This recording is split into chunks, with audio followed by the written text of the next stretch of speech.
ganho todo aí de peso, Carol, assim, o que a gente considera, né, normal na gravidez que a gente ganhe, né, às vezes por trimestre ou mesmo no total mesmo? O que é o esperado?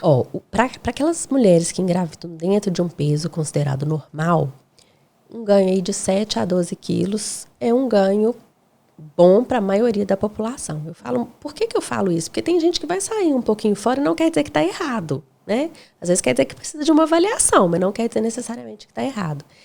Esse ganho, normalmente, ele é distribuído assim. No primeiro trimestre, existem vários cenários que podem acontecer. É comum ganhar cerca de 2.200 pelo trimestre. É comum não ganhar nada e também é comum perder cerca de 3 quilos. Vai depender da questão dos enjoos, dos desconfortos, né? Então, cada uma reage de um jeito. No segundo trimestre, é a melhor das fases, né? Mais estável isso. Então, a gente considera um ganho ideal aí em torno de 250 a 400 gramas por semana, que vai dar aí em torno de 1 quilo a até 1,5 kg por mês, dependendo da mulher. Não é tão certinho, né? A gente sabe que vai ter mês que vai ganhar um pouco mais, mês que vai ganhar um pouco menos, porque aí depende também, teve uma férias, teve viagem, um feriado, isso interfere. E no último trimestre, assim, teoricamente, é a mesma coisa do segundo, mas muitas, aquelas que realmente conseguem, né, não ficar tendo muito doce em casa e tal, às vezes nem ganha muito peso, porque realmente, assim, é difícil comer muita comida.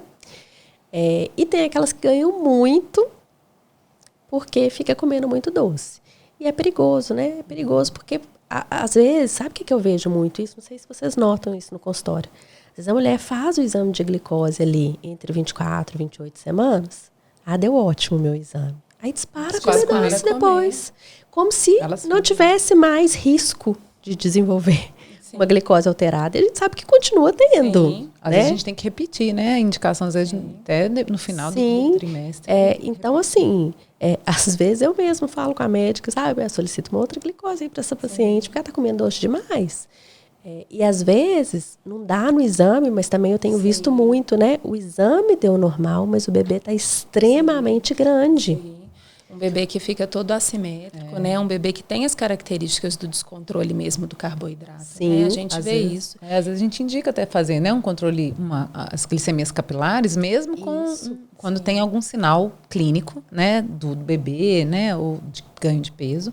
E se está difícil dela controlar, às vezes ela assume mesmo, né? A gente tem que conversar muito abertamente, né? E falar da normalidade disso.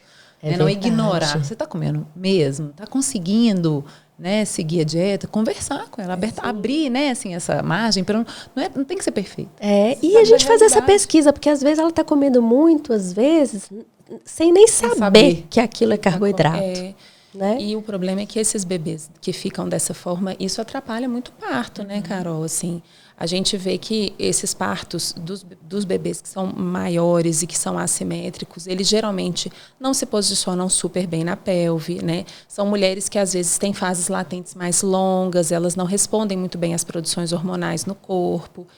São partos mais demorados, mais difíceis, mais distóxicos, que às vezes precisam de mais interferência, né? Então, se a gente consegue manter essa alimentação saudável, mesmo depois do exame vir normal, faz muita diferença lá na frente, né? Exatamente.